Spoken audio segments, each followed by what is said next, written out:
Welcome, everyone, to today's session. How is mental health impacting your business? What you need to know. Hosted by the City of Mississauga and presented to you today by our guest speaker, Julie Holden, and the Mississauga Business Enterprise Center. So, workplace mental health challenges continue to rise, costing Canadian employers an all-time high of $20 billion annually. Yet most organizations are at a loss as to what to do about this growing issue. That is the potential for severe consequences, including human rights complaints and litigation. In today's webinar, our guest speaker, Julie Holden, will take us through what business owners and employees should consider and provide some advice on how to develop strategies for a positive outcome. The Mississauga Business Enterprise Center is part of the City of Mississauga's Economic Development Office. We are here to support our small business community. We're that central source for information, especially right now during the COVID crisis.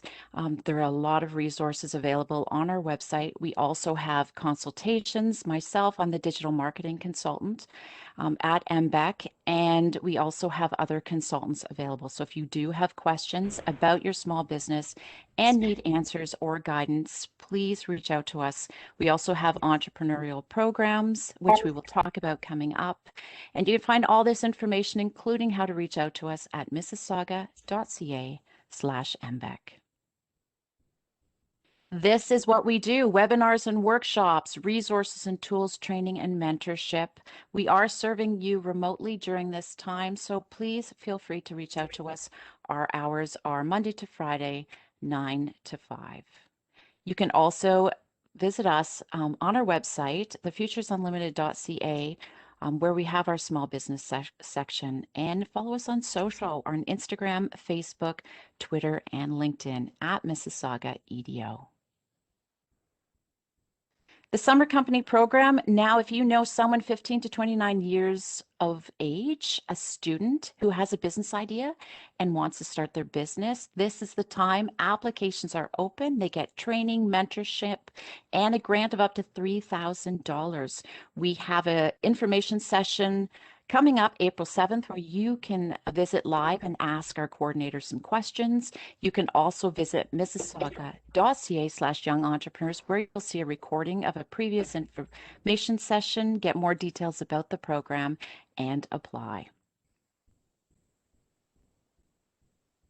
These are some of our upcoming sessions. Today's session is here right now. We have the Canada Revenue Agency information session. So if you have questions about your taxes, about GST, HST, the CRA is doing this. We are hosting. There's a lot of information there. I do recommend you joining this live because it does not get recorded. And then Julie will be returning for a second session. What are the signs of work-related burnout? That's April 27th, and registration is open for all of these. And if you miss any of our other webinar recordings, you can see them here on thefuturesunlimited.ca/tag/webinar, or just visit thefuturesunlimited.ca and check out under the small business section where it talks about events and seminars and workshops. There's a lot of digital marketing, how to start a business. All of that is available, and the library continues to grow. So I do encourage you to visit that. And Instagram, it's a new channel for us. So if you haven't followed us yet, please do visit us there. There's announcement, news, tips, a place to get your voice heard, engagement. Reach out to us at Mississauga EDO. And without further delay, I'd like to welcome again Julie Holden, our guest speaker today. She has extensive experience in delivering health and productivity solutions to her clients worldwide. She was a principal of Canada's largest consulting firms, Willis Towers Watson. She led a health productivity practice in Ontario, and also the practice leader of the absence and disability practice at both Buck Consultants and Morneau Chappelle. She is certified by the Canadian Mental Health Association as a psychological health and safety advisor to workplaces, and is a registered practitioner with the Human Resource Professionals Association of Canada. You can learn more about Julie and visit her and engage with her after our session at her website, holdenassociatesconsulting.com. So welcome, Julie, today to today's session, and I Thanks very will much, Laura. send this over to you. Okay. And while we're doing that, for anyone who's just arrived, I will mention that Julie is going to share her slides afterwards with us, so you don't need to take extensive notes. We're also recording this session, so this will be available to you, and I will send this out to everyone. I'm Laura Dunkley. I'm the digital marketing consultant with the Mississauga Business Enterprise Center, and I will be the supporter and facilitator as far as comments and questions, which we will take forward to Julie afterwards, after the session. So please put them in the chat area. A reminder that only video and audio is for panelists, and only the chat comes to us, and you can't chat amongst yourself for privacy reasons. So, with that being said, I will go offline. Julie, the floor is yours, and then I will come back at the end.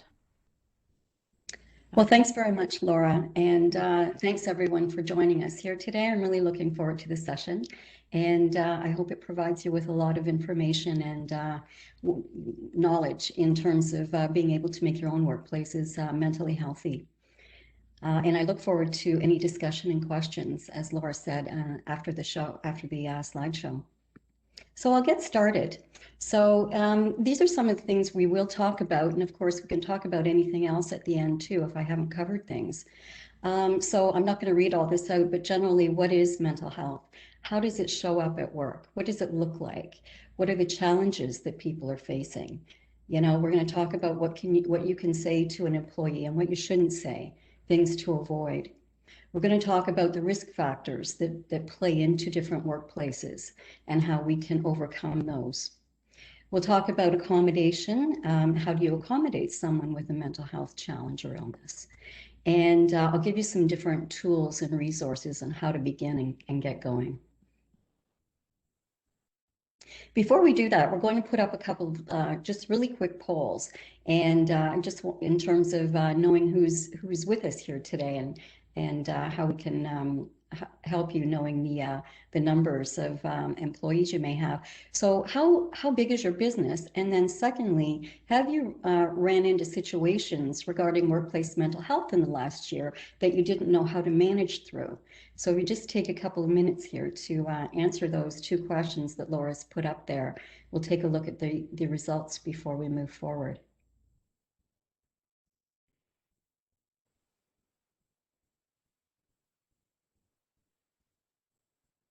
So we'll see in terms of the size of organizations we have here, because there are some different strategies that can be used in terms of that. You know, a 3 or 4 person shop versus someone with 50 or 60 employees can be a little bit different, although there are some similarities. Okay. So Julie, it was short time, so it's up there. If we missed anybody who wanted to put their information in, please do so in the chat and we'll add to it.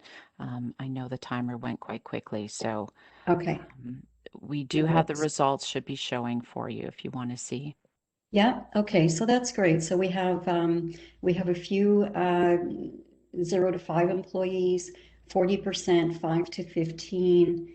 We have another 40% that are 25 and over. And yeah, so that's great. So we have a wide range of organizations. And have you had issues? Yes, it sounds like 60% of folks have had issues that they've had to deal with or tried to with respect to workplace mental health in the last little while. And 20% said no. I also had up there, I don't know, because, oftentimes I've heard people say, well, I don't know if this person's just having a bad day or, they're exhibiting just some poor behavior right now, or is this someone that actually needs some assistance around mental health? Are they struggling with their mental health? So sometimes we're not sure, and that's something that we can uncover.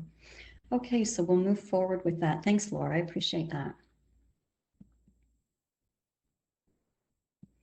Is this, okay.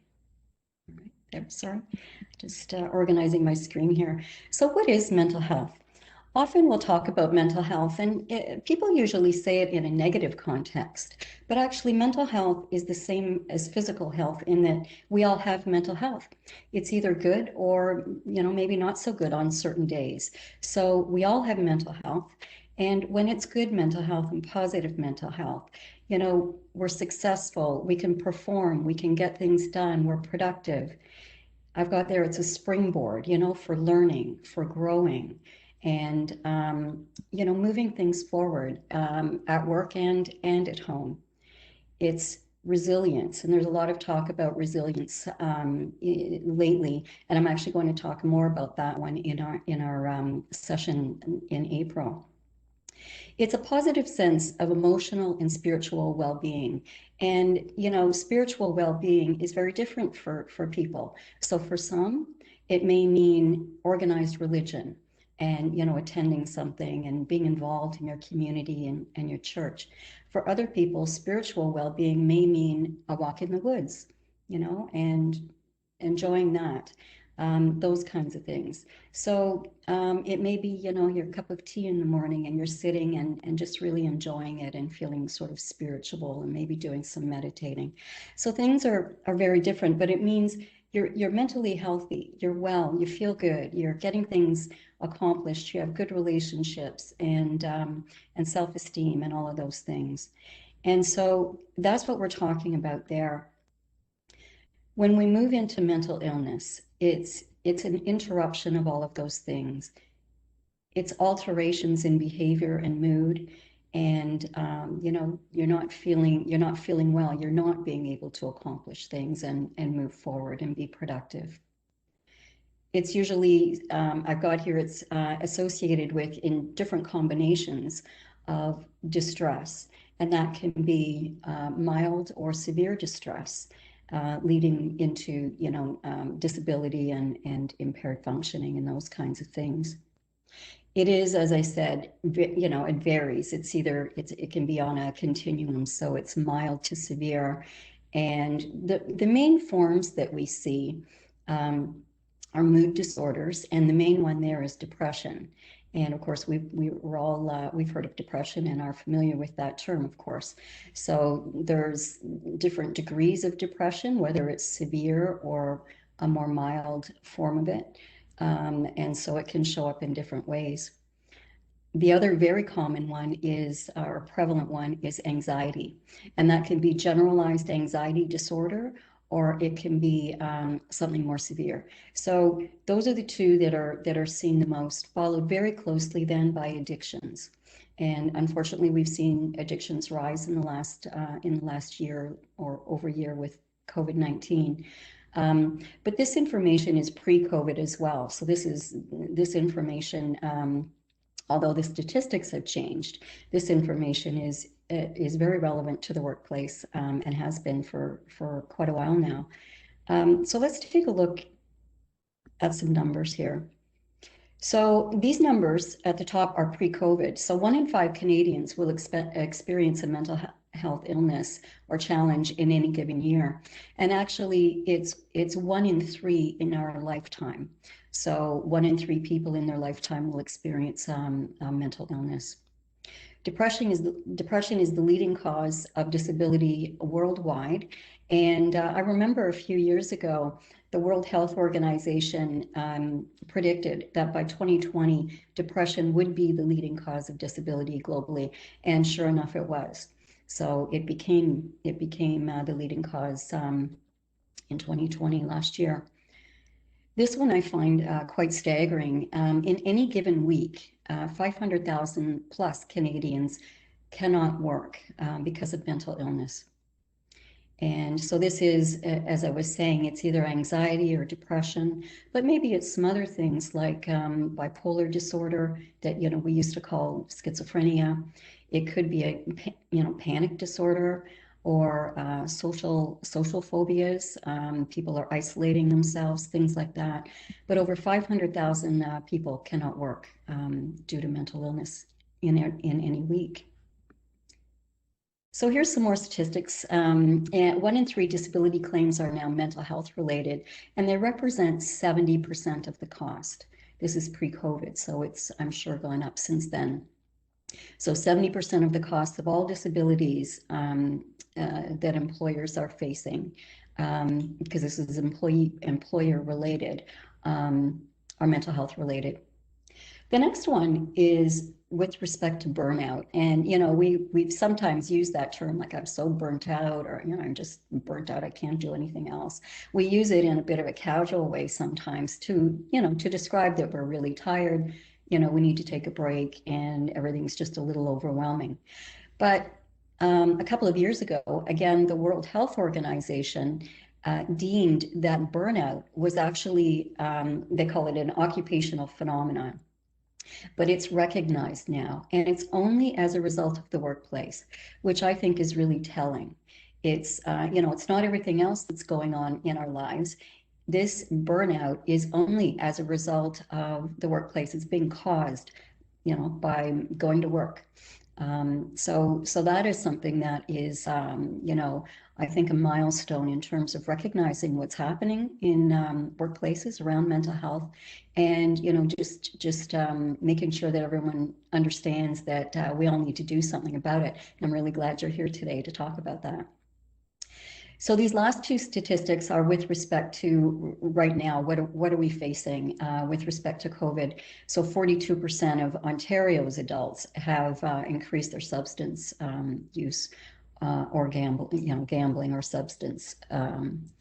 So that's really quite high and quite indicative of you know, what everyone is going through. 81% of Canadian workers have reported being impacted by COVID-19 negatively with respect to their mental health. So, you know, we talked about this, and Laura opened it up this morning, saying that mental health issues are really costing employers an awful lot of money. They're costing the Canadian economy over $50 billion, and 20 billion of that is attributed to employers. And that's things like that I have there, lost productivity. It's presenteeism, and I don't know if you've heard of that term, but presenteeism is actually people being at work, whether it's, you know, at home, you know, more now, or actually physically in a work environment, but they're actually not mentally well. So they're not, you know, they're not doing well. And because of that, they're not being productive. So they're present, they're, you know, they're presently at work, they're not off work, but they are not functioning well, and so they're not being productive. Some statistics have actually shown that presenteeism is, the costs of it are many times higher than absenteeism. So it's something to really pay attention to. And it's there are things that we can do to help all this. So absences and prolonged disabilities. So the difference there just being, you know, casual days, people take days off here and there because they're not feeling well psychologically, and it may lead into 2 or 3 days, or, you know, or more. And then we get into short and long-term disability. So if your company has a disability plan, then people may be off for a number of weeks, you know, up to 16, 17, or 26 weeks on a short-term plan. Or if it's long-term, people are covered typically up to age 65. And so some people, and I've seen this many times, some people are off work due to mental illness for, you know, many, many years. So that costs employers an awful lot of money, and it's, you know, a really awful lifestyle for the person. So there is a lot that can be done to help people, though, which is good. And there's another statistic, and I won't continue throwing numbers at you, but 81% of people that get help for mental health do get better. So they do recover and can go on to have a healthy life and doing the things they like to do. So that's good. So medications are also very costly for employers. So again, if an organization has a drug plan, for example, and people are on taking medications, then, you know, that factors into the cost of all of this. But what I've got at the bottom line there, which is the good news, because there's a lot of stuff here that's very serious, and some of these numbers are a little shocking. Employers, can offer policies and practices and, put in different initiatives that can really bring these costs down and help their employees have a healthy life. They can get back to health. So there are some things that can be done. Before we get into some of that, I wanted to talk to you about legislation, and we won't get into this too deeply because we would have to do a whole other session on it, which I sometimes do, and I bring a lawyer associate in with me who really can delve deeply into all this. But as folks who are either people leaders in your organizations, or it's your organization, or maybe you're in HR, there's legislation that we need to be familiar with. And so I've just put some of this here. So occupational health and safety, obviously. So occupational health and safety has typically responded to physical needs, so physical health and safety. But mental health and safety, psychological health and safety is now often being put under this umbrella as well, and marrying the two, because of course we are physical and mental beings, and we have physical and mental health. So occupational health and safety legislation.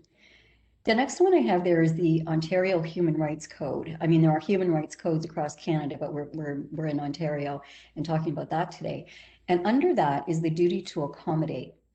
And as people who either have a business or are thinking of it, or you're leading an organization, it's important to know about that piece of legislation and know it very well. And within that, know about the duty to accommodate. Because we have a duty to accommodate. This applies to physical illnesses as well, but we're talking about mental health today. So how do you accommodate someone with a mental illness? And the legislation says that you have a duty to accommodate up to the point of undue hardship. So again, what's undue hardship? Undue hardship varies depending on lots of different factors, one of them being the size of your organization. So you would not be required, the test for a small organization of say 10 people or 5 people or whatever it is, a smaller shop, that test would be very different than a big corporation, a big bank, or a big retailer or something like that. They have deeper pockets and things like that. So, but in any event, something that you should really know about is the duty to accommodate someone with a mental health challenge. We'll talk about that a little bit more as we move forward. Workers' compensation is also something, of course, to be aware of and knowledgeable about. And the interesting thing here around mental health as it relates to this is here in Ontario, the WSIB, it was about 2 years ago now, really changed their practice and their internal rules around mental health, because it used to be that they would only review claims of a mental health nature if it involved an acute event. So a good example of that is a bank robbery. So someone, there's a customer service representative, or teller, we used to call them, in the bank, in the branch, and someone comes in and tries to do a robbery. The person experiences post-traumatic stress disorder often.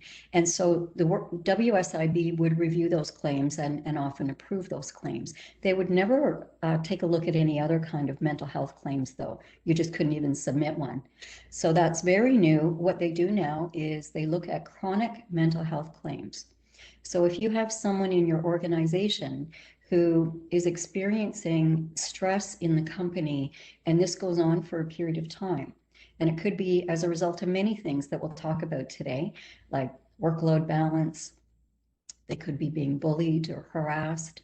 They could have a coworker who's not being civil to them, those kinds of things. And if this goes on for a period of time, they can put a claim into WSIB now.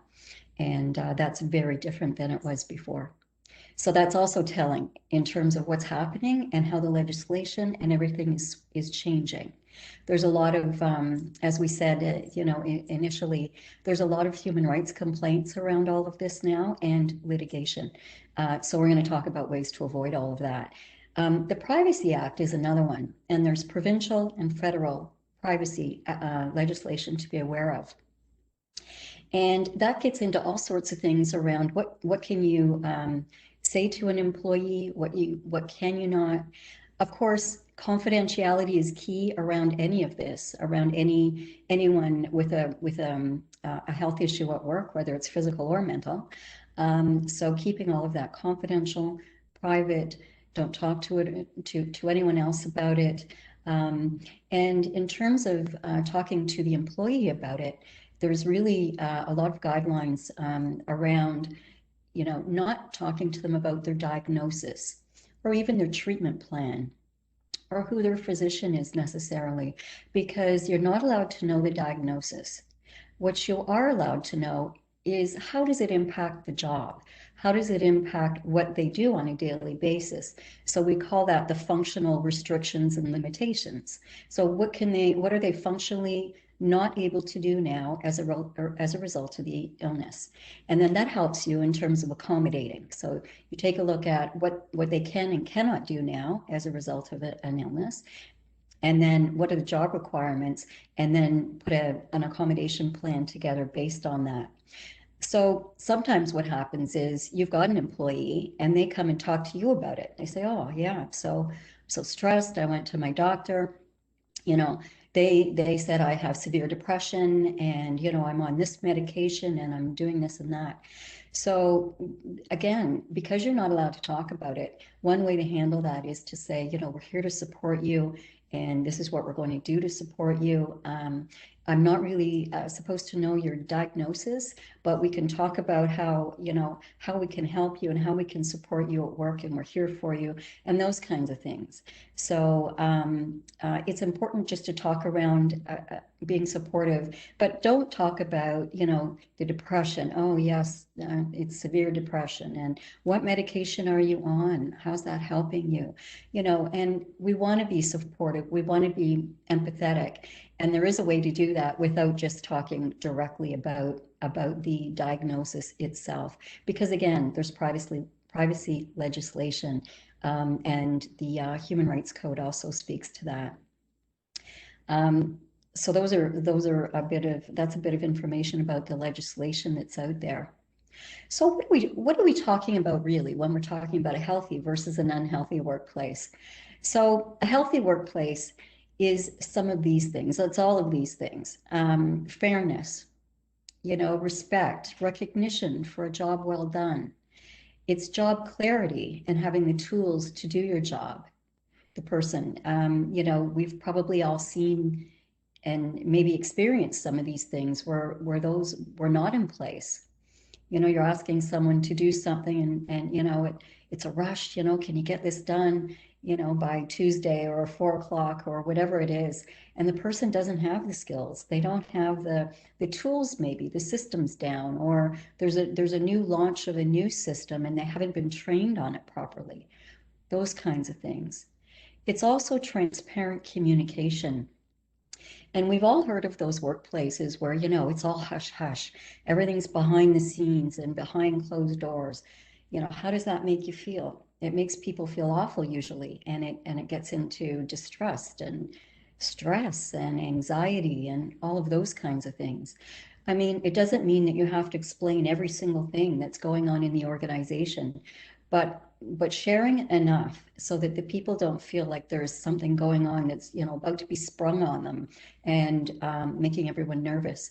Of course, that brings down people's productivity as well, like who can work in an environment like that.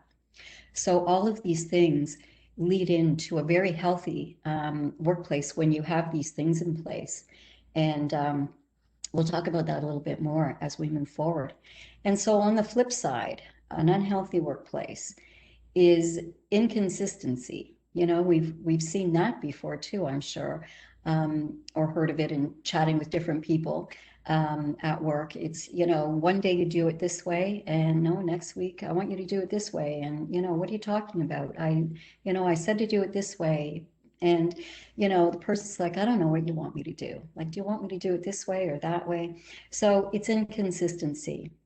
Distrust of either the manager or the organization as a whole, or coworkers, colleagues. You know, it can spread throughout an organization very quickly if a lot of these things in the healthy workplace category are not in place. Um, Anxiety and fear, being at work and being afraid that you're not sure what's going to happen next is very unhealthy for people. And frustration and confusion. It's we talk about job clarity and having the right tools and everything. And if those things and all the rest of these things are not in place, people get very frustrated. It's like, I don't know, I can't get this done. I can't get it done by the time you want me to, for sure. And my system's not working. We've got to get this big job done. We've got this client, that we have to we're onboarding new people. We've got this client that we have to get this job done for. If people don't have the right things in place, they can't get that stuff done. They can't move forward and be productive and feel good and get in the flow. You've probably heard of that before. You get in the flow at work when things are working well, like on the left side of my screen, the healthy workplace side. You get in the flow, you're kind of working away, you're not sure what time it is because you're just getting things done and feeling okay, feeling good. When all this other stuff is going on, it's all over the place. You're definitely not in the flow and being productive. And there's a lot of chaos and feeling, a lot of people feel unwell to the point where they actually get sick. So those are things that we don't want to happen. So workplace stress, I mean, if you envision this, and this is maybe something you want to put in the chat right now, if you want, where do you think you are and where do you think your employees are on this? So if we talk about low, I hear, people saying often, well, we want a little bit of stress in the workplace because it's motivating and it gets people going and, it gets people up for the job, that kind of thing. I like that, but I don't necessarily like the word stress because it's negative. So I like to use words like, I'm motivated, I'm up for it, I'm jazzed, I'm excited. I can't wait, to get at it. So if you're way over on the low side, you may not be feeling those things. It's like, yeah, I'm here. I'm just kind of getting my stuff done. I'm going through the day. Where you want to be typically is up around the gold and yellowy color here in the center. And that's where you are up for things. You're excited, you're motivated, you want to move forward, and you're feeling pretty good about it. And maybe over here a little bit into this section, a little bit over into the orange, and you're feeling great. And when you start getting over here, further into the orange and into the red, that could be signs of, you're not doing well. And you could reach out for help and get some support there. I'm going to be talking a lot more about those things a little bit later and also in the session on the 7th in April. But if you're anywhere over in the red, that is definitely a sign of illness, mental illnesses and challenges, and it's somebody that needs support. So if you have an employee that you think is over in this area, that's something, an indicator of something to do for that person. Anyone put anything in the chat around this or want to share how you're feeling? Is there anything in the chat, Laura? Should we move on? Nothing here. All right, we'll move on. Yeah. So what are some signs of mental illness, some signs and symptoms? And this is for us or for employees, and we'll talk about how it shows up at work in just a moment. It's irritability. Now, these are changes too, so it's important to keep that in mind that, most of us don't go through life, and we don't have employees that go through life irritable every day, that are ready to fly off the handle. If they are, then, I would encourage them to get some help for that so that they'd feel better and be healthier. So this is a change in behavior. It's somebody that was doing well before, and they are not coping well at the time, and so they're getting into conflict. They're very irritable, and it's showing up in different ways. Sadness also, apprehensive. I mean, I'm not going to read all of these things out, but I also have their stomach problems, and it could be any physical symptom. If you think of it, our body often sends us signs if we're not doing well. Some people will, break out in a rash. They'll break out in hives, or they'll have stomach problems, or they won't be able to sleep. I've got sleep change down there. It really, we are all connected, and so the mental and the physical impact one another all the time. And so these things show up in different ways. So one of them is physical, definitely. Poor concentration, and you can't focus. I've heard people talk about COVID brain recently during this period of time. Of course, these things happened pre-COVID, but it's an inability to focus and concentrate. And I know I've had a couple of days like that myself. It's like, oh, I can't seem to focus today. I can't seem to get this done. I want to zero in on it, and I can't seem to. But if that goes on for too long, if that goes on for several days or longer, then that's an indication of definitely some mental health challenges. Same thing with memory problems and indecisiveness. We have to make decisions at work. And when we're trying to go through different things, or we're maybe strategizing, or we're, working on a project or whatever it is. And, you can't make those decisions.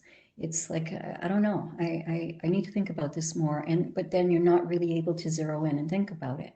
So that's definitely a sign. Anybody here having problems sleeping? I know that a lot of people have had a lot of problems sleeping, especially over the last year. So I do have some things in the toolkit there at the end to share with you that can help people with that. It's one thing that can help them, of course, going to their doctor, and some of those other great things are other options. Some people start eating more or less if they are stressed, or if they're, having other challenges around their mental health. And definitely if you're feeling fatigued, this is different from just not being able to sleep. This is if someone is getting an okay sleep, they're getting at least 6, 7, or 8 hours, and they just feel fatigued anyway. They're just, no, I've had it. I'm just tired all the time. So that is definitely a feeling. And agitation is just a higher level of irritability. It's just bringing it up, a few notches. And it's an awful way to feel if anyone does, or if they have an employee that does. So those are all signs and symptoms that we need help, or that one of our employees needs help. So how does it show up at work? So those are some of the things that can happen. Well, it shows up in lots of these different things, like conflict. So we've seen, colleagues, team members, that suddenly are getting into arguments with people that, didn't used to. It's that change I talked about a minute ago. What's changed? Well, they're not doing well at the moment. They're not doing that well mentally. So they're getting into conflicts with people because they're not able to come at things collaboratively and, work things out and work them through the way they used to be able to.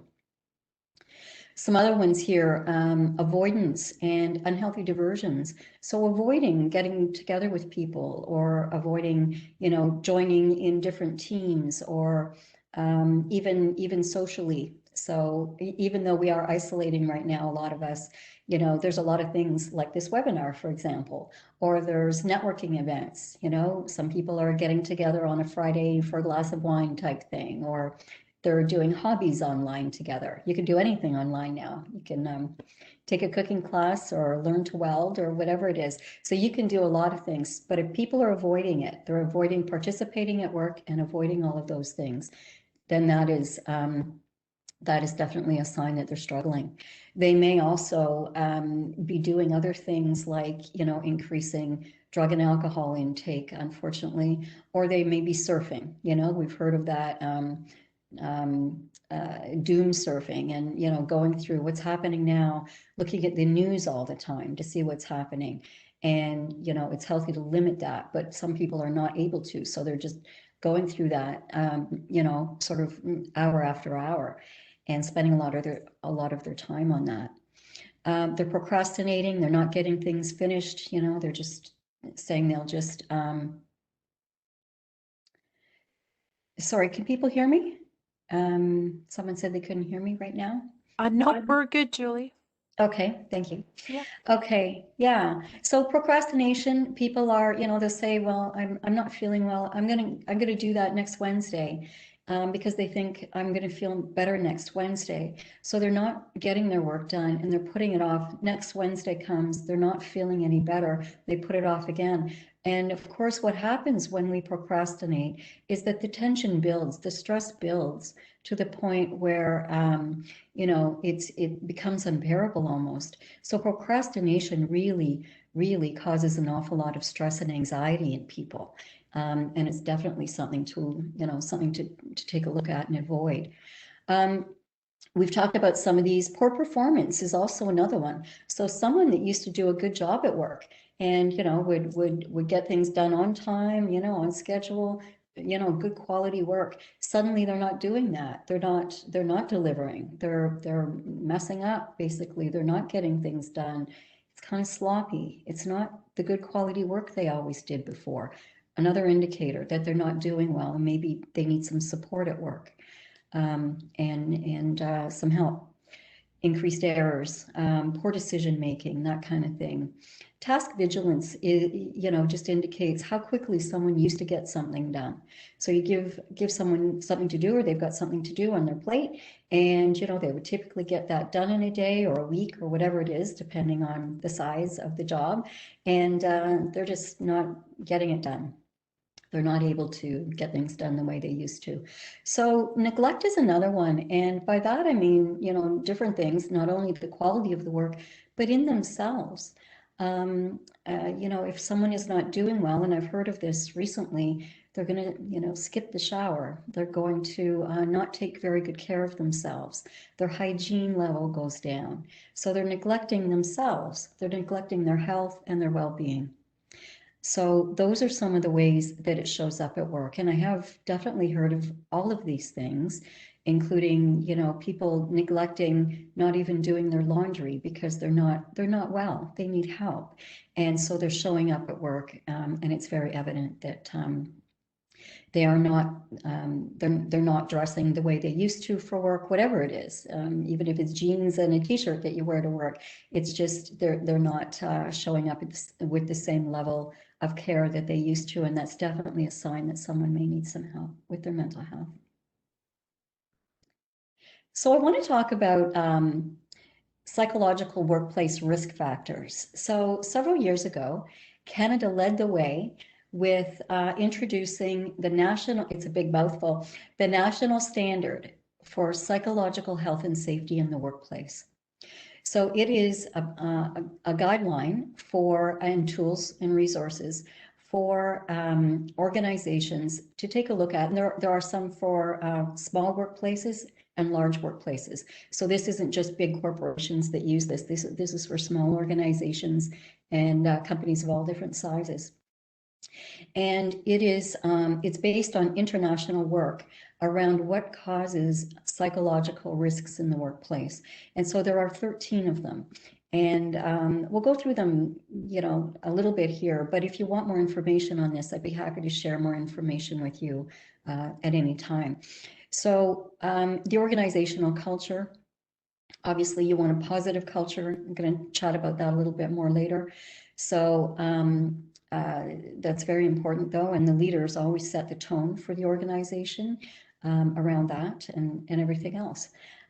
Psychological and social support. So people need to feel that they are supported psychologically and with respect to how they're feeling at work, and they need to know that they'll be taken care of. We talked about clear leadership and expectations a little bit, like around job clarity and having the tools to do your job. But this is really clear leadership and people knowing what to expect in their workplace around their job, what they're supposed to do. What is my job? What's my job description? What's my role? And also the organization. When you walk in, what does it feel like? What does the organization feel like? How is it run? And they want to know that. They want to know what to expect in the organization so that they're not caught off guard and feeling anxious about it. It's like, okay, last week it was like this. Now, we're going in this direction. It's making me feel unsure about things. and it causes anxiety and stress. Civility and respect. And I know that there was a question that someone had around, what if people are not being civil? Civility and respect is very key to having a psychologically healthy workplace. And so having a policy on that is very important. It outlines what will be tolerated and not tolerated in the workplace, and having that policy available and rolled out to everybody so everyone knows it's there, everyone knows what to expect, is very important, so that people, if they're not going by it, you've got that policy to point them to. It's like, okay, we rolled this out, these are the expectations, and everyone has to abide by it. Psychological demands, and what we mean by that is, you want to put someone in a role and that that their skills are, in line with, but also psychologically, like the psychological demands. Like, we wouldn't put someone who's currently, maybe a trainee, or, they've been in the role 6 months or a year. We wouldn't take them and, put them in charge of a big team, because the psychological demands of that would be way greater than what they're capable of, and their skill level is at, and that they've been trained to date. So the psychological demands, in addition to the skill level, the tactical things for the job, is really important, and leads to a healthy or unhealthy workplace as well. Growth and development. And so most people want opportunities to develop. One of the key reasons people leave organizations, aside from how their direct manager treats them, what that relationship is like, one of the main reasons people leave is that there are no growth opportunities or development opportunities. And they just feel like there's nothing going on here. It's not a very healthy workplace. It's there's nothing else for me to do, and it brings people down. Recognition and reward. Of course, everybody wants to be recognized for the work they're doing and rewarded for it. That doesn't mean it has to cost a ton of money or anything at all. It can be recognition in different ways. There's, it's just saying thank you sometimes. Thank you, and recognizing the job well done. Really appreciate it. I really appreciate everything you're doing here. Thanks so much. It goes a long way. Of course, being sincere. And reward, again, it depends on organizations' budgets and, that kind of thing, and what you're able to do and not able to do. But rewarding can be something as like a gift card, or it can be something more substantial. But just rewarding the person goes a long, long way towards a healthy work environment. Involvement and influence, and that's just speaking to generally involving employees in decision making where possible. You can't always, but sometimes you can. It's like, oh, what do you think of this? We're looking at this process flow, or we're thinking of launching this, or whatever it is. What are your thoughts on it? What do you think? Letting them influence decisions where possible, having input, having some input into it. People feel good about that. They feel like they're contributing to something and that they're part of something, and it's very healthy. Workload management is key. There's a lot of litigation and complaints, human rights complaints about this, and it's something that it can be tricky. It's like you want to give someone something to do in terms of their workload. Maybe you want to bring something from someone else and give it to another person, but maybe it's going to be too much for that person. So it's really balancing it out, making it fair and equitable, and making sure we're not overloading people.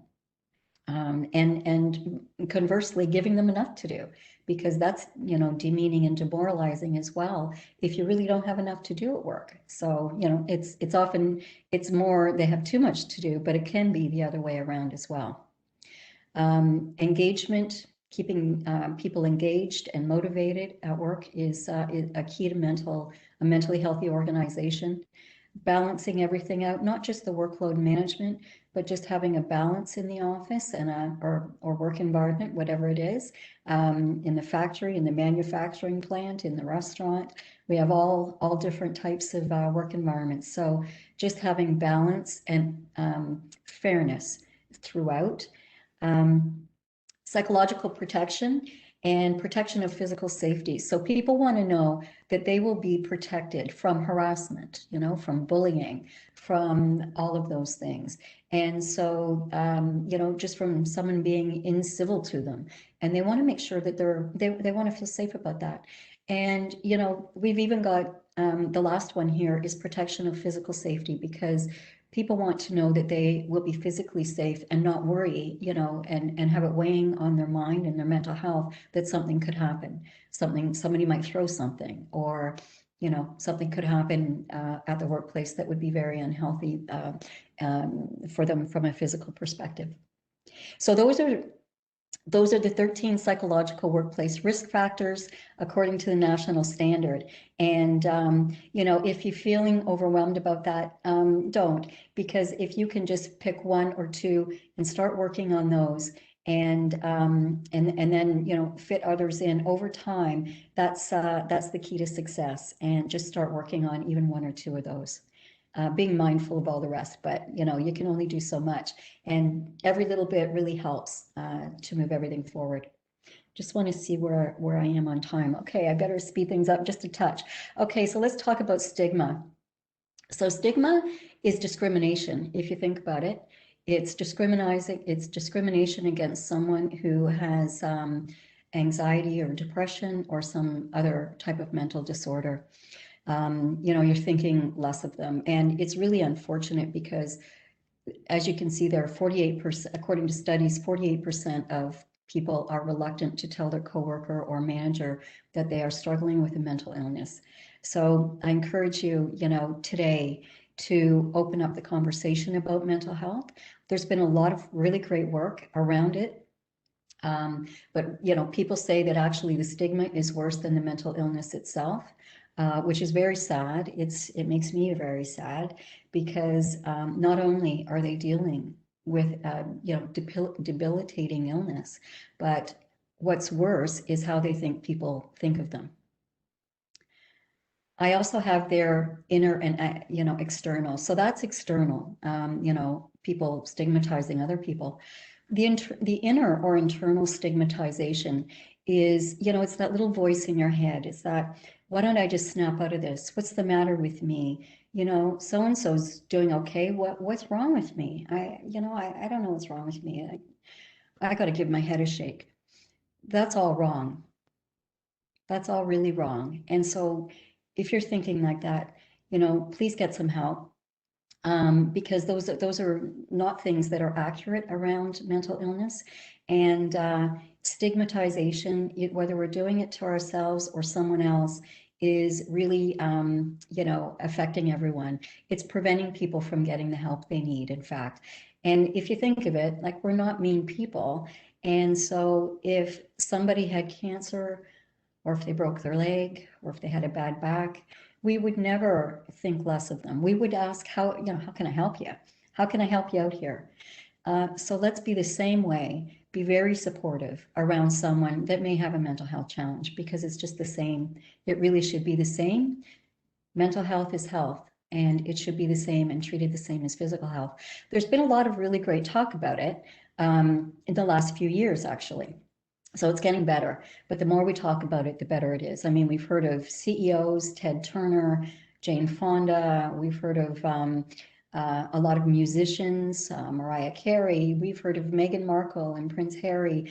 All these people coming forward, and regular folks as well, to talk about mental health. And, you know, you're doing something about it today just by being here. So thank you for that.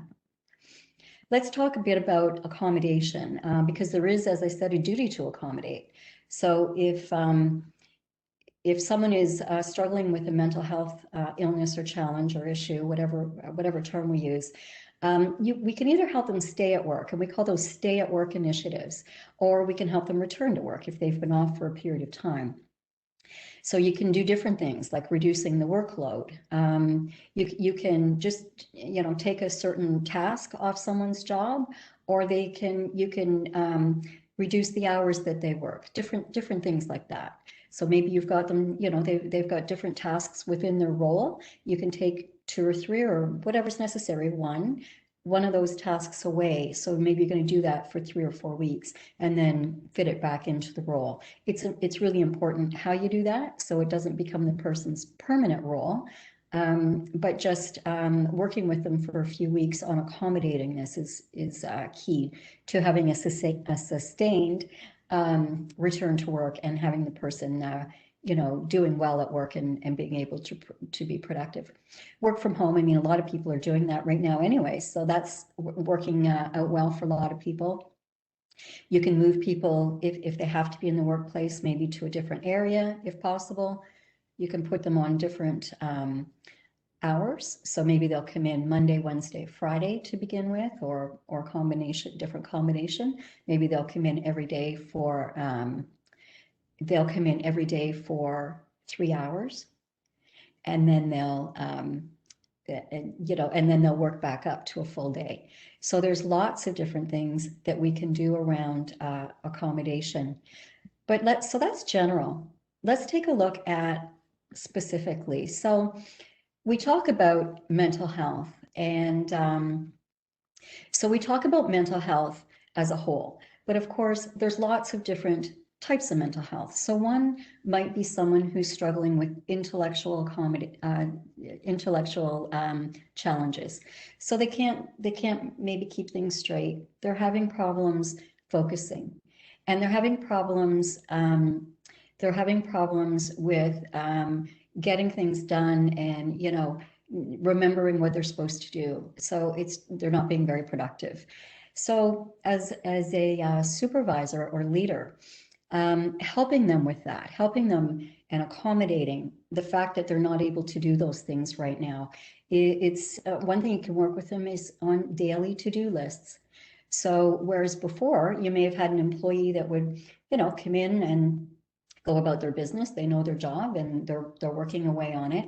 And, you touch base with them every now and then, or they come to you if they have an issue or a problem or whatever. But because they have a mental health challenge right now, you're going to perhaps help them with making lists. So today, let's focus on these things and, write it down, or, make sure that they understand where that list is. They can do their own list just in, chatting with you or whatever that is. And then check in with them, from time to time, whether it's throughout the day or throughout the week, depending on how long, it is, whatever that job is, whatever makes sense, and see how they're doing to remind them. So it's like, oh yeah, you were going to get this done. How are we doing on that? Do you need some help with it? Do you need some support? But we need to get it done and remind them of the important deadlines, because we want people to keep deadlines and be able to move forward with things and get things, completed and accomplished, of course. But keeping people on track with these different things and calendars and all that really helps them. And if it's a larger job or, project or task, whatever it is, help them by helping them to break it down. So before, when they were feeling well, they may have thought, okay, yeah, this is a fairly big job, but okay, I'm going to do this and this and this, and break it down in that way, and I'm going to attach these deadlines to these different factors or whatever. And now they're not able to do that. They're like, oh, I feel overwhelmed. I don't know how to figure this out. So if you've got an employee like that, you can help them a lot by helping them to break it down. And again, check in with them frequently to see how they're doing on it. So social limitations. So social limitations can mean a couple of things. It can be someone who is socially isolating, as I mentioned a few minutes ago.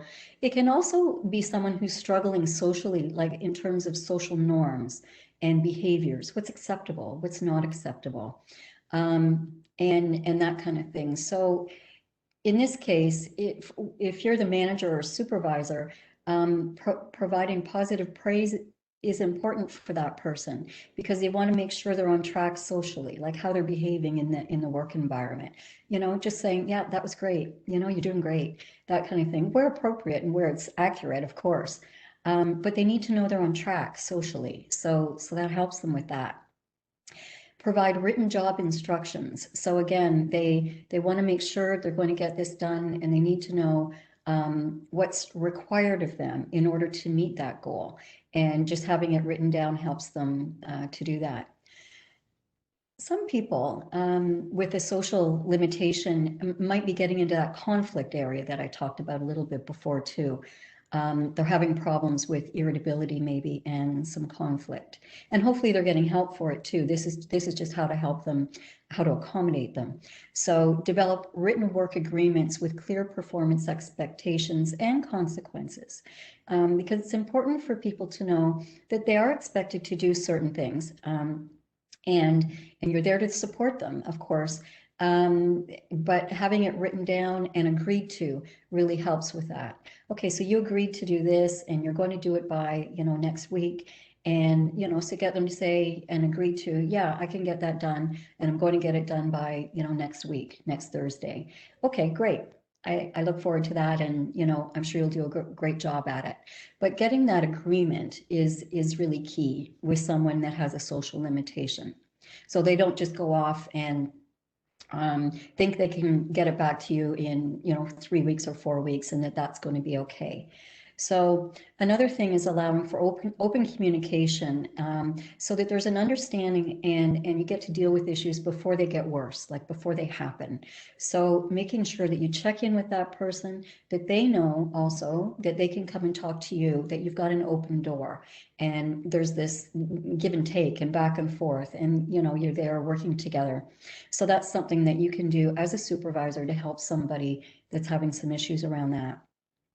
With coworkers, it's important, again, if there's a person with this challenge, that you educate all employees. It's with this challenge, actually, or any, everyone should know that employees will be accommodated and that you support that in your workplace, and that you're going to work, with people on it, on different accommodations that they may need, because you want to make sure that if people see that someone is being treated differently, that they understand that this is welcome in this organization, and that people will be accommodated and supported. Another thing that's really good is to the next two actually sort of go hand in hand. Pair up an employee with a mentor, so that mentor can help them avoid pitfalls and situations that would not be good in the workplace, so they can kind of steer them in the right direction socially and behaviorally, as is appropriate, and offer a peer support program. So peer support is really effective, and what it is if there's someone in your organization that wants to come forward, and if it's a larger organization, it might be 2 or 3 people or bigger, or you can do this in a smaller organization. It's someone with lived experience. So someone who has experienced a mental health challenge before and come through it, and they're fine now, they're doing well now, they're healthy, they're mentally healthy, and they will be a peer to the person, and again help them through this situation, and help them be accommodated in the workplace.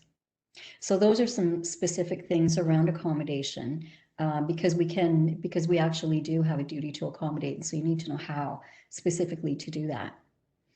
So one thing that I talk a lot about now is if you're a manager or a business owner, what can you do? And I'm going to talk about some more specific things, but really what you want to do is you want to embed mental health into the workplace, much in the same way that you probably have already embedded physical health and safety. There's legislation around physical health and safety, and there's a lot of rules and guidelines probably leading to legislation around mental health in the workplace. And keeping people healthy, of course, is good for lots of reasons, including helping the employee, and most people want to do that. And it's also good for the bottom line. There's a lot of evidence now that shows that embedding workplace mental health in your company translates into healthy, productive employees and improved profits. So it's really good to do. And you can embed it in so many different ways. It really, in terms of anything you go to do in your workplace, if you just think of this one little thing, if you're going to implement something, think how is it going to affect your employees from a psychological perspective? Is it going to stress them out, in other words? Is it going to stress them? Is it going to give them anxiety? It's going to make them wonder, oh, why are we doing that? Like, I don't feel good about this. You know, give it some thought. Just stop and think about it. I sometimes equate this to, you know, if it's a manufacturer or any kind of office or store or whatever, and you're having a delivery, you know, and there's a bunch of boxes being delivered. You know instinctively, you don't even have to think about it. You know instinctively that you wouldn't go they wouldn't be put in a place where people can trip over them or bang into them or whatever it is. You know, you're not going to have the people place them there because somebody can get hurt. Same thing with mental health. Try to think of those things. If I do this, how's it going to impact my employees? How's it going to impact me? And how's it going to impact my team, my colleagues? So here's some essentials of a mentally healthy workplace. So these are things to think about and you can do, you can work away at. You know, it doesn't mean if you don't have all these in place, it's a really awful workplace. It just means, okay, there's some work to do here. Here's some things I can do. So foster a positive workplace culture. You know, and again, I'm going to talk about positivity and resiliency and all those really great things in my next session later on in April. But being positive leads to an awful lot of really good things around mental health. So mental health in the workplace, like who wants to work at a place that is negative? You know, people are walking around, they're grumbling, they're negative, you know, everybody's, you know, there's conflicts and things like that. That is not a healthy place to work. So instilling positivity in the workplace will really work wonders. So again, talk about mental health, open up the conversation. And that doesn't mean people have to disclose things that are unhealthy, that are private and confidential for them. It means just opening it up so it's a safe place to talk about mental health. You know, how's everyone feeling? Is everybody okay? And I was working with a company up in Barrie actually a little while ago, and they would gather around and do a huddle, you know, and they would talk about the week. You know, I've got this, we've got this happening, where we've got this big job for this client, we've got a new employee starting, we've got somebody off, you know, whatever, we've got to get this done. And in this huddle, they would be doing ergonomic stretches. They'd be doing the thing to avoid carpal tunnel. And I said, well, why don't you start just sharing a bit? We've got all these things going on. And as the leader, they don't say as the leader, but the leader would say, you know, I'm feeling a little anxious about it, but I know we'll get it done. We're here for each other and we're going to support each other. But how's everybody feeling? How you doing? You know, just open it up. And it really leads to a lot of really good discussion and a lot of great things. People share and feel better for it. Encourage all these wonderful things like physical activity, healthy eating. You know, you can do a walking program. There's a ton of things you can do. And I do work with organizations on putting in wellness committees, and you can do it on your own. You can do something very low cost there. It's really wonderful. Balance workloads, offer flexibility where you can. We talked about that being so key, including employees on decision-making where possible. All of these, by the way, are aligned to the 13 psychological risk factors that I talked about, including people where you can offer benefits where you can. Not every employer can offer benefits. So if you can, that's great. You can have an employee assistance program. You can have all sorts of really wonderful mental health benefits and other physical health benefits. For organizations that don't have that in their budget, there's a lot of good tools and resources that you can help and point your employees to, and I've got some of that in just a few minutes. Make employees feel valued and supported, of course. We talked about that as one of the psychological risk factors. Show, don't tell. Showing people what to do. You know, everybody wants to be shown something. They don't want to be told. So it's just like you don't want to be sold to. Like, you know, we like buying things from time to time, but we don't like being sold. Same thing here. People don't like to be saying, you know, go do that, you know, get this done. People don't want to be talked to like that. If we bring them in as part of the team and show people, have that attitude and that mindset of showing rather than telling, that will help in terms of a mentally healthy workplace. Communicate openly and often, and we talked about that earlier as well. And it's also, if there's a routine, like if you typically would talk to employees at 10 o'clock Tuesday mornings or whatever it is, try to keep that going, because people like routine and they come to rely on it and depend on it for information and for sharing, for connection, that kind of thing. Harassment or toxic workplace culture really has to be dealt with immediately. We've seen some examples of this in the media recently, in the government, in different organizations where it had not been dealt with, leading to really unhealthy workplaces and illness, psychological illnesses, people leaving, because of course that's another thing that happens in psychologically unhealthy workplaces, is high turnover. So if something is happening, aside from having the policy there and having the right practices in place, which is key, it has to be dealt with right away and not sort of, ignored or swept under the rug, or whatever term we want to use there. So again, you can work on some of these things. Even just picking one and working on it will really help in terms of having a psychologically healthy workplace. Julie, we do Yes. have a question here, just going back to that last point. I think it was very timely, about how to deal with incivility and workplace bullying, an employee with a mental illness. Is there anything specific, as a manager or as an employee, that you can actually do if this happens in your workplace? Yeah, that's a great question, and it's something that managers and supervisors deal with, on a regular basis. So first of all, it's really important to have the harassment and bullying policy in place, and a respect and civility in the workplace policy as well. I'm going to talk about that just in a couple of seconds here. But so first of all, having those policies in place is key, and rolling them out to everyone, and having, so as part of the rollout, have a session on them. Okay, let's go over these. What does it mean? What does it mean in our workplace? That kind of thing. And sharing that information with everyone, so that when there is an incident, you can bring them back to the policy and have that conversation. It's a delicate conversation, and it has to be absolutely confidential and private, delicate. At the same time, bring the person back to the policy. And that's why it's so key to have it in the first place. Of course, you have to have the harassment one. I always encourage people to have the respect and civility policy as well.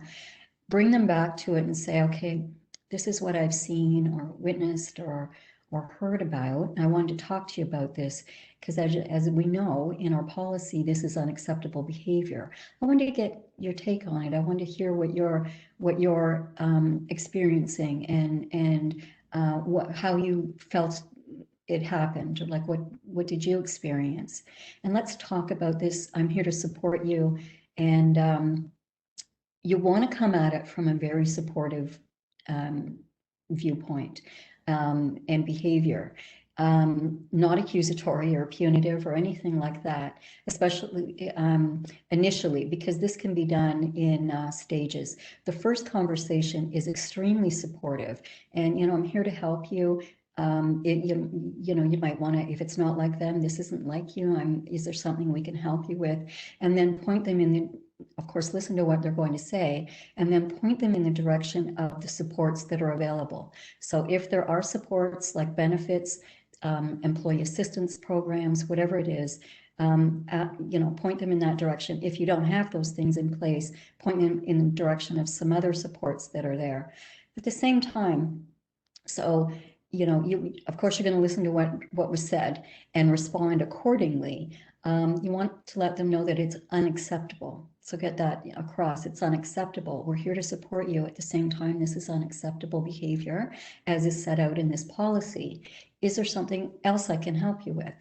And, let's check back with each other. This can't happen again.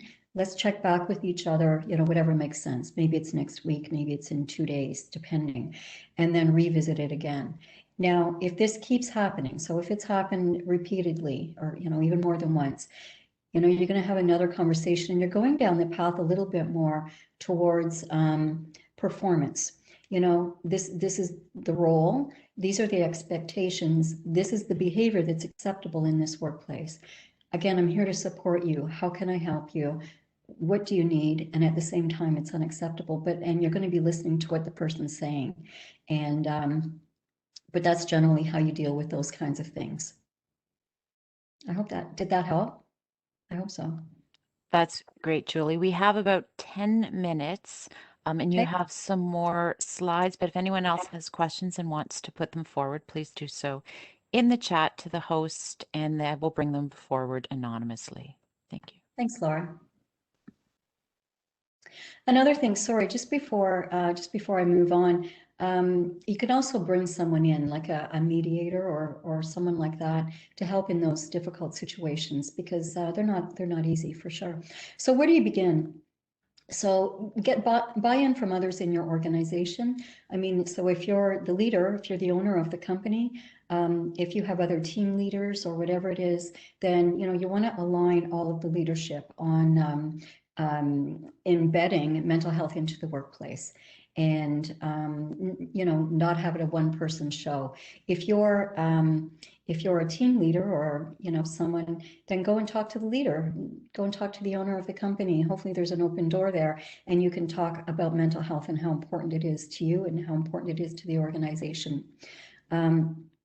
Conduct an organizational assessment. So where are you on all of those 13 risk factors? And I do have an assessment actually that I can send along with these slides that can help you in terms of some questions you can think about, to see where you may lie in that. And then that can guide some of the work you might want to do. You can also do a survey of your employees to, identify what's causing stress in your workplace. So that, again, that can inform some steps you might want to take. Some people might say, well, it's not flexible enough. Like I have to do this and this, and but my hours are from such and such and, and I tried to get that accommodated. I tried to get someone to change my hours and they wouldn't. So that's a problem for me. It's causing me a ton of stress. So, survey them and listen to what they're saying. And you can then see what you may or may not be able to do. Make a plan based on all of that. Write it down, put some timelines towards it, some specific tasks that you're going to do. And take stock of, aside from all those, take stock of what you do have around policies. And it's, the ones that we talked about are harassment and bullying. You have to have that actually, even if you only have one employee. So that's something that's necessary. Civility and respect, that's really helpful because it sets the tone of the organization. Aside from, it's really unacceptable to harass someone, but you also cannot speak to people in these certain ways. We expect to be treating people civilly. We treat clients and customers with that same respect, hopefully, and we're going to treat each other like that too, and have mental, that's part of our mental health program in the workplace. Accommodation, you should have an accommodation policy so everyone understands that there is an expectation of accommodation and that you will work with them on it. The employee also has expectations, or they have to have expectations put on them around accommodation. So that's something to know as well.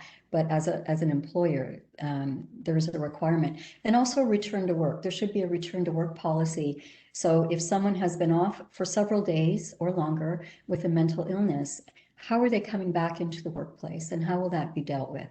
And for them to know that in advance and you to know how that will all work in advance and have a policy on it really helps. So having these policies is one thing. Making sure that there's not a policy that's, tucked away somewhere, either online or on a shelf somewhere, that's not going to help. So making sure that the policies are, embedded in your company, that they're followed, they're practiced, and they're out there, they're being used.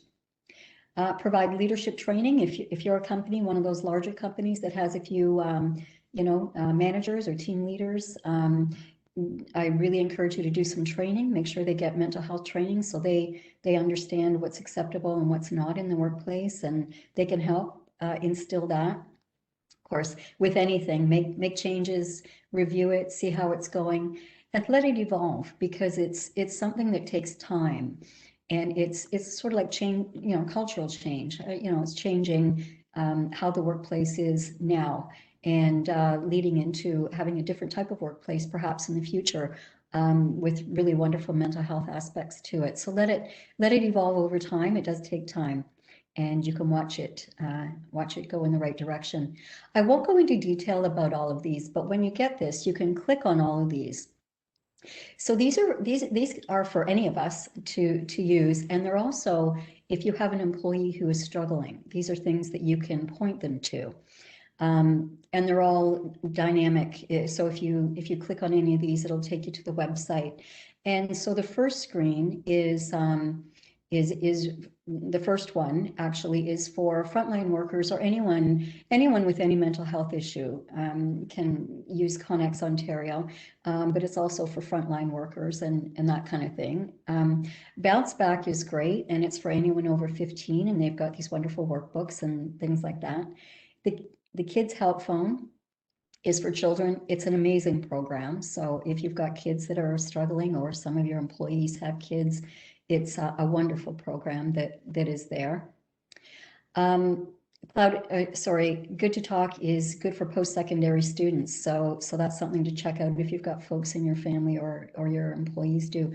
The last one on this screen is CloudMD. And CloudMD provides virtual care.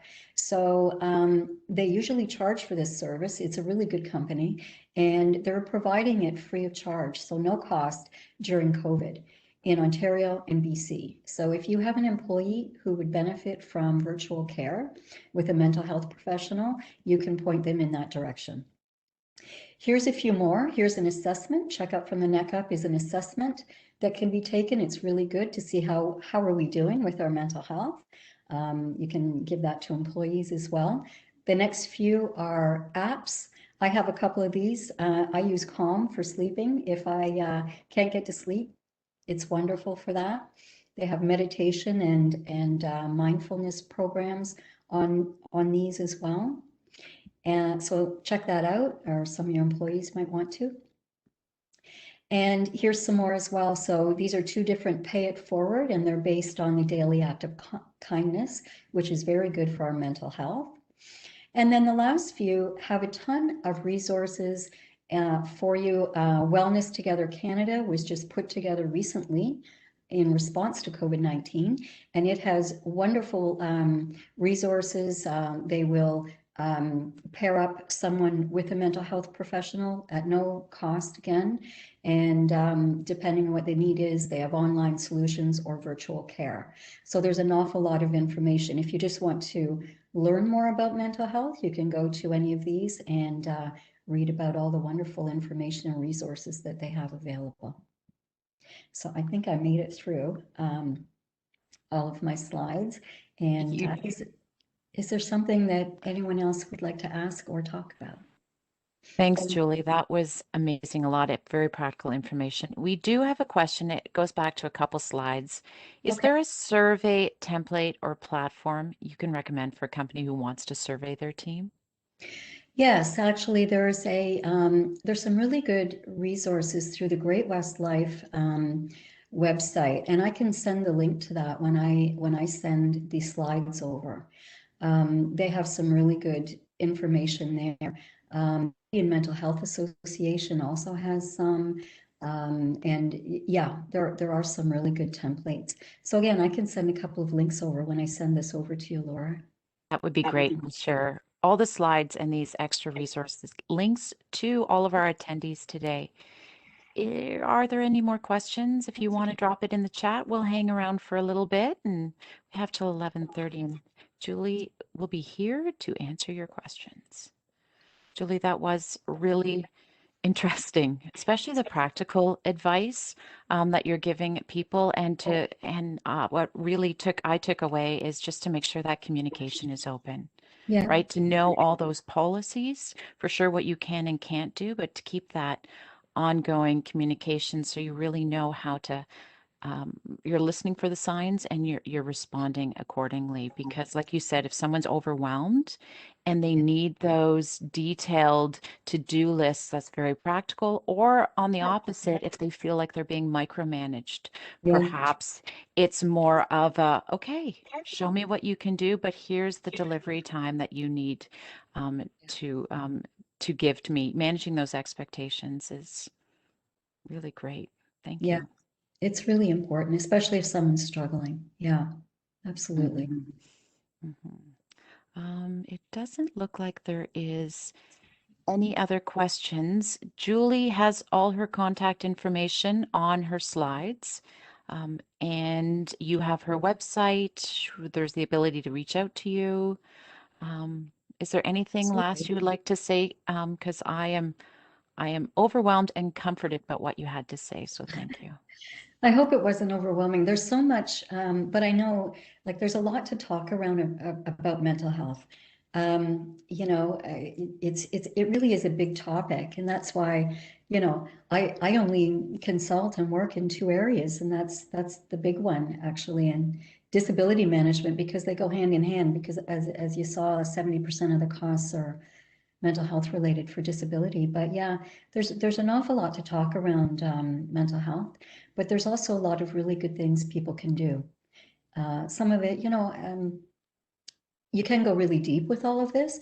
There's a lot of really good practical things you can do too, like those 10 things that I had set out there. If people start working away on those, that'll go a long way to having a mentally healthy workplace. And hopefully people will think of other things too as they're going along. And if people want to, have people work on mental health in their workplace, how there's joint health and safety committees for physical health, they can have wellness committee or whatever they want to call it for mental health too, and can think of all sorts of healthy things. A lot of them very low cost or no cost, and get people really excited about mental health. And it is very positive, and just knowing the resources are out there Yeah, is encouraging.